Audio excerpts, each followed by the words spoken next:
तो फ्रेंड्स आगे बढ़ते हैं और देखते हैं कि कोई एक क्वाड्रेटिक पॉलिनोमियल का फैक्टराइजेशन हम कैसे कर सकते हैं। तो अगर ये क्वाड्रेटिक पॉलिनोमियल है, क्वाड्रेटिक पॉलिनोमियल बोले तो इसका डिग्री 2, तो ये क्वाड्रेटिक पॉलिनोमियल है, इसके दो लीनियर फैक्टर्स होंगे। तो अगर हमने इसका linear factor let's say P X plus Q और R X plus S consider किया है, तो देखिए कि इसको अगर हम मल्टीप्लाई करते हैं तो क्या आता है, P X into R X, P X into S, Q into R X, Q into S is equal to P X R X, P R X square, P S X, Q R X, तो P S plus Q R into X plus Q S, या फिर इधर हम जो लिख सकते हैं A X square plus B X plus C, A X square plus B X plus c is equal to this. अब इसको अगर हम कंपेयर करें फ्रेंड्स तो हम देखेंगे ए इज इक्वल टू क्या है, p r, b is equal to क्या है, p S plus Q r, c is equal to क्या है, क्यू एस।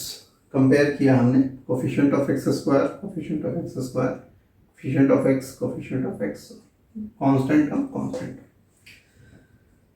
तो इस चीज को अगर आप क्लोजली देखेंगे तो देखेंगे कि ए का वैल्यू पी आर है, सी का वैल्यू क्यू एस है और बी का value P S plus Q R.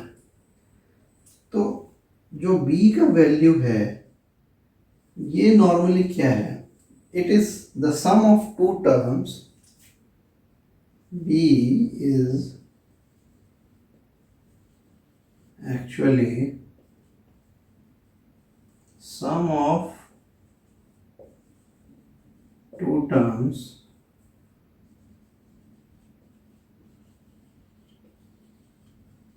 whose product is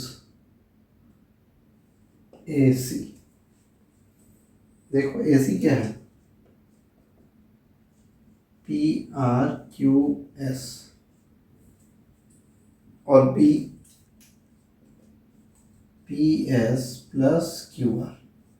तो बी जो दो टर्म का सम है p S plus Q r, तो दो टर्म है पी एस और क्यू आर, इस दोनों टर्म को अगर हम मल्टीप्लाई करते हैं तो क्या आएगा, पी आर क्यू एस या पी क्यू आर एस, जो कि ए इंटू सी है।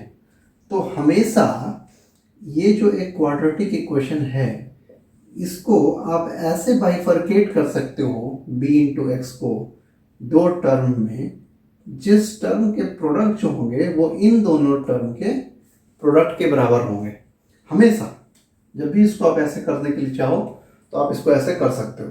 तो इससे हम एक क्वाड्रेटिक इक्वेशन के दो फैक्टर्स जो हैं, जो लीनियर फैक्टर्स, वो हम आराम से निकाल सकते हैं। तो फ्रेंड्स अभी हमने ये चीज़ देखा कि ए बी सी में बी को हमको बाइफरकेट करना है दो टर्म्स में, जिससे कि हम ए और सी का जो मल्टीप्लिकेशन होगा वो बी के उस दो टर्म का सम होगा जिसका मल्टीप्लिकेशन ए सी होगा।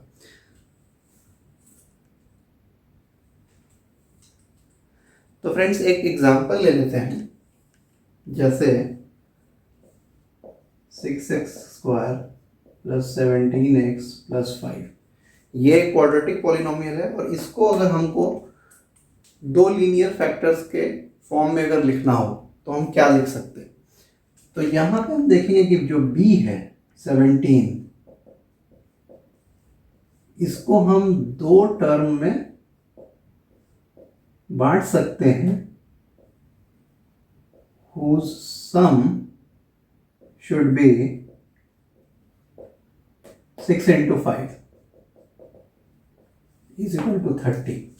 अब देखो आपको 17 को दो ऐसे टर्म में बांटना है जिसका प्रोडक्ट जो है 30 हो, तो 30 के फैक्टर्स निकालो आप।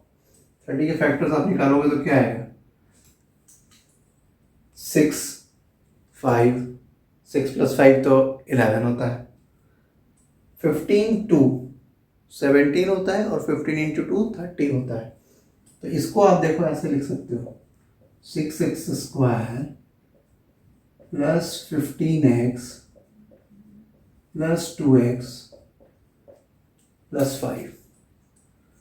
अब अगर आप देखो तो इसमें से अगर मैंने 3x कॉमन ले लिया, 2x + 5, 1 कॉमन लिया, 2x + 5, 2x + 5 कॉमन लिया, 3x + 1। तो इसको हमने 6x² + 17x + 5, इसको हमने एक फैक्टर में तोड़ दिया, 2x + 5 + 3x + 1। और ये फैक्टर कैसे मेरे को इतना आसानी से मिल गया? क्योंकि मैंने इसके बी टर्म को दो पार्ट्स में स्प्लिट किया जिसका प्रोडक्ट जो है वो 6 × 5 था। तो इसको मैंने इस फॉर्म में तुरंत तोड़ लिया। क्लियर? तो अब फ्रेंड्स जल्दी से दो आइडेंटिटीज देख लेते हैं। जैसे हमने लास्ट क्लास में 3 आइडेंटिटीज देखा था, वैसे ही 2 आइडेंटिटीज देख लेते हैं। सबसे पहले तो हम ये देख लेते हैं, x + y + z का होल स्क्वायर। अगर हमको ये निकालना, लास्ट टाइम हमने देखा था a + b का होल स्क्वायर, तो इसमें x + y को लेट से हम a लिख देते हैं।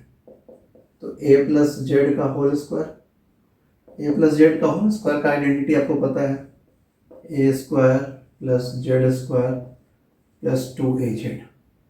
अब नाउ a = क्या हमने लिया हुआ है, यहाँ हमने लिखा let us put x + y = a। तो अब a क्या है, x + y का whole square, z² 2 × x + y × z। अब x + y का होल स्क्वायर हमको पता है, x² + y² + 2xy + z² 2x 2xz 2yz। और इसको हम क्या लिख सकते हैं, x² + y² + z² 2xy 2xz + 2yz।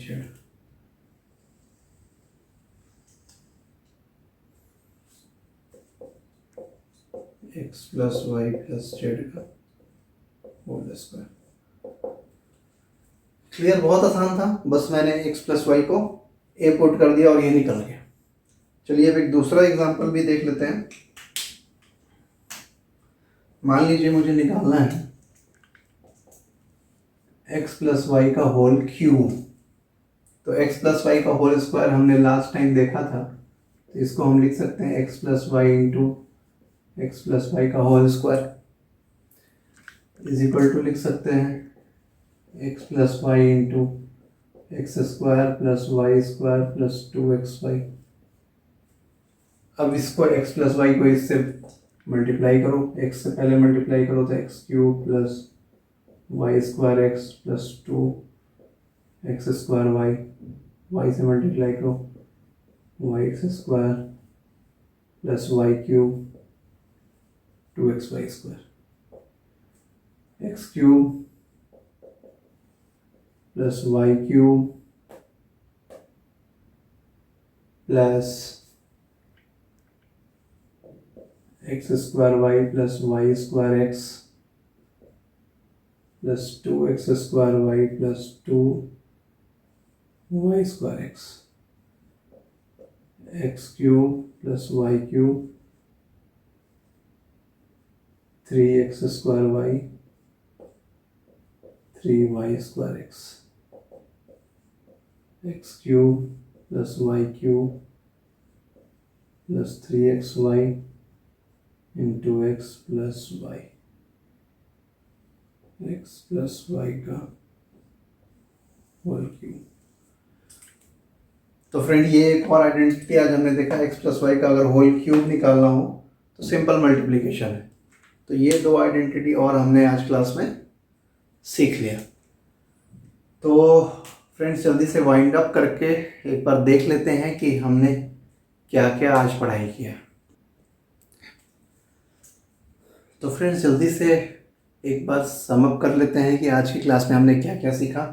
तो आज की क्लास में फ्रेंड्स सबसे पहले हमने पॉलिनोमियल सीखा। पॉलिनोमियल्स में जो होता है वो वेरिएबल का जो पावर होता है वो हमेशा होल नंबर होता है, तभी हम उसको पॉलिनोमियल कहते हैं। फिर हमने पढ़ा जीरोज ऑफ पॉलिनोमियल या रूट्स ऑफ अ पॉलिनोमियल। उस पॉलिनोमियल्स का क्या क्या रूट होगा, अगर उसका पूरा पॉलिनोमियल के value p x is equal to 0 कर देंगे तो एक्स का जो वैल्यू आएगा वो उसको हम रूट्स या फिर उसको जीरोज ऑफ पॉलिनोमियल कहते हैं।